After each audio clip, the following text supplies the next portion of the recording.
listener production. Hi, Natarsha Belling with you and welcome to the afternoon edition of The Briefing.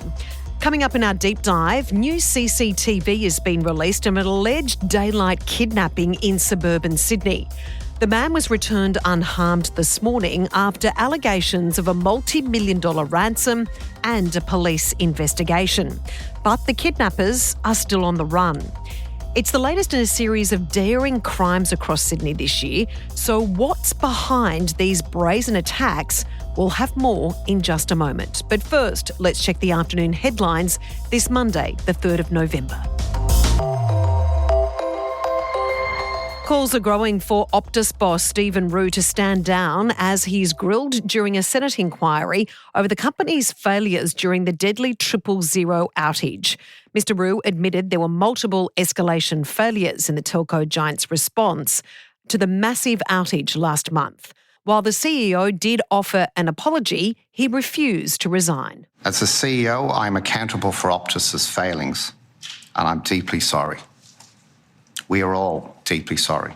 Understandably, there are questions arising about my position, but I firmly believe that another change of leader at this time is not what Optus needs or what our customers need. Liberal Senator Sarah Henderson criticised Mr Rue for being evasive, saying they have more questions than answers after the telco boss's evidence. Green Senator Sarah Hanson-Young also called Mr Rue to account for failing to alert the government and relative authorities. You 6 hours to inform the federal government. It was my judgment, Chair, that it was important that the information provided was accurate. Well, I put it to you, Mr Rue. You were too busy putting your ducks in order, telling your board what was going on. Meanwhile, the federal government, the regulator and the minister were left in the dark. Sussan Ley is reportedly set to abandon the Liberal Party's controversial net zero target in an effort to keep the coalition united. It comes as latest polling shows support for the coalition is plummeting to record lows. A number of Conservative members of the Liberal Party, including Angus Taylor, Michaelia Cash and James Patterson, reportedly voiced support for dumping the commitment at a party room meeting. Over the weekend, the Nationals also announced it would drop net zero after a reported fallout with Barnaby Joyce over the policy stance. And a list of Australia's most gruelling jobs has been released. Collated from census data, the top occupations that have the longest hours include miners, farmers, surgeons and politicians. Top of the list is assistant drillers who commonly work on mine sites and pull an average of 70.3 working hours every week and often only earn an average salary of $80,000 per year. Now it's time for our deep dive with Sydney Morning Herald crime reporter Riley Walter on the surge in organised crime across Sydney. From drive-by shootings, kidnappings and plots to assassinate crime figures in broad daylight, we break down the spate of violence sweeping the harbourside city and reveal who's pulling the strings and what the new police commissioner is doing about it. Riley, thanks for joining us. Tell us about this latest escalation in this crime wave across Sydney. This involves the abduction of some type of relative or friend of a prominent property developer. Yeah, it's a bizarre one, this story. It sort of came about on Thursday morning. A self-styled former gangster took to social media to make a plea for the safe return of a man named George Ayoub. Now, George is the brother of a well-known property developer, Charlie Ayoub. Now, George was allegedly taken from outside of his Belfield home in the early hours of Thursday morning. It's not clear who took him or exactly why, but he was returned early this morning, supposedly uninjured and unharmed. Now, the family friend who was pleading for his safe release said this morning in a social media post that $1 million had been put up to secure his freedom. We don't know exactly how that came about or sort of what the ransom talks were, but it's lucky that he was returned safe and sound this morning. But it's really curious. Police are still working on trying to figure out what this is all about. Now, as we know right now, obviously police investigations are continuing, but these kidnappers are still at large. Yeah, that's right. No arrests have been made at the moment. There's a strike force that's been set up to investigate the kidnapping of George Ayoub. Now, it's important to say that George isn't known to police and he's not known to have any criminal connections or sort of anything untoward going on in his personal life. So it really is a bit of a mystery at the moment as to why he may have been targeted. There was some suggestion that it was because of his brother's success as a developer. And again, no suggestion that Charlie's involved in anything untoward as well. So it really is trying to piece together a pretty bizarre puzzle at the moment. Riley, there seems to have been escalation in these really brazen crimes right across Sydney. You report on crime in Sydney for Nine newspaper, the Sydney Morning Herald. Are you concerned by this perceived escalation in situations? Because an attempted or a kidnapping in broad daylight is really concerning. It's pretty brazen. And you're right, Tash, there's been an escalation certainly this year and in the past 6 months. You know, there were a series of shootings earlier in the year that was connected to an internal conflict within the Alameddine crime family. That's sort of since petered out, but what we've seen in its place is this emergence of Asian organised crime gangs and particularly Vietnamese organised crime gangs that have sort of come to the forefront. Now, typically they're very secretive. They do a very good job of keeping their activities under wraps and away from police attention, certainly media attention. But in the past few months, it's been a series of really alarming and really quite gruesome incidents that have sort of brought them back to the forefront. So it's certainly escalating and it's something the police are very aware of.